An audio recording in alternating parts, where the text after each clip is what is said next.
جس دن یکم ذی الحج ہوا، نبی اکرم صلی اللہ علیہ وسلم نے فرمایا یہ دن بڑے عظیم اور عظمت والے دن ہیں،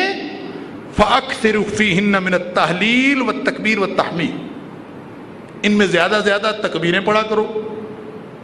زیادہ زیادہ لا الہ الا اللہ کہا کرو، زیادہ زیادہ الحمدللہ کہا کرو۔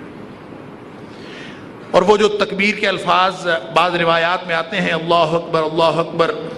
لا الہ الا اللہ اللہ اکبر، بعض میں 3 دفعہ بھی ہے، اللہ اکبر اللہ اکبر اللہ اکبر، لا الہ الا اللہ اللہ اکبر، اللہ اکبر وللہ الحمد، یا اللہ اکبر کبیرہ والحمدللہ کثیرہ، ان میں وہ سارے الفاظ موجود ہیں، لا الہ الا اللہ بھی موجود ہے، تحلیل بھی، وللہ الحمد تحمید بھی، اور اللہ اکبر تکبیر بھی، تینوں موجود ہیں۔ تو یہ اس کا مطلب یہ ہوا کہ یہ تکبیریں اور جس میں لا الہ الا اللہ اللہ اکبر اور الحمدللہ شامل ہے، یہ پہلی ذی الحج سے پڑھنی ہے۔ وہ جو اسپیسیفکلی ہم نے ایک طریقہ بنایا ہوا ہے کہ 9 ذی الحج کی فجر سے شروع ہوتی ہیں تکبیریں نمازوں کے بعد، اور مکمل ہوتی ہیں 13 ذی الحج کی عصر کی نماز کے بعد، ایام التشریق ختم ہوتے ہیں، تو ایام التشریق کے اندر بھی یہ دعائیں پڑھنی ہیں، یہ تکبیریں کہنی ہیں ایام التشریق میں۔ تو یہ پورا عشرہ اور ایام التشریق تک کوئی وقت نبی کریم صلی اللہ علیہ وسلم نے مقرر نہیں فرمایا کہ اس وقت پڑھنی۔ اور امام بخاری نے ترجمۃ الباب کے اندر ابن عباس رضی اللہ تعالیٰ عنہ کو قول نقل کیا ہے کہ حضرت عبداللہ بن عمر رضی اللہ تعالیٰ عنہ اور حضرت ابو ہریرہ رضی اللہ تعالیٰ عنہ پہلے دن سے نکل جاتے تھے بازاروں میں، گلیوں میں، اور تکبیریں پڑھتے تھے، لوگ بھی ان کے ساتھ تکبیریں پڑھتے تھے۔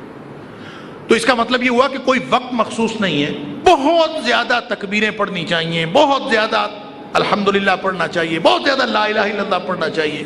اور اس کے علاوہ دیگر اذکار جتنے زیادہ ہو سکیں درود شریف پڑھنا چاہیے۔ تو ان دنوں کی ایک ایک گھڑی، ایک ایک لمحہ وہ ضائع کرنے والا نہیں۔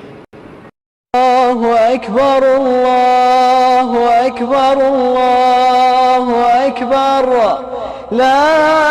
الہ الا اللہ، اللہ اکبر اللہ اکبر، اللہ اکبر وللہ الحمد، اللہ اکبر کبیرا والحمد للہ کثیرا، وصل اللہم وسلم علی محمد وعلى آلہ وصحبہ وسلم تسلیما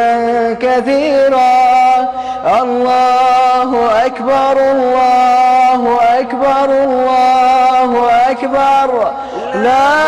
الہ الا اللہ، اللہ اکبر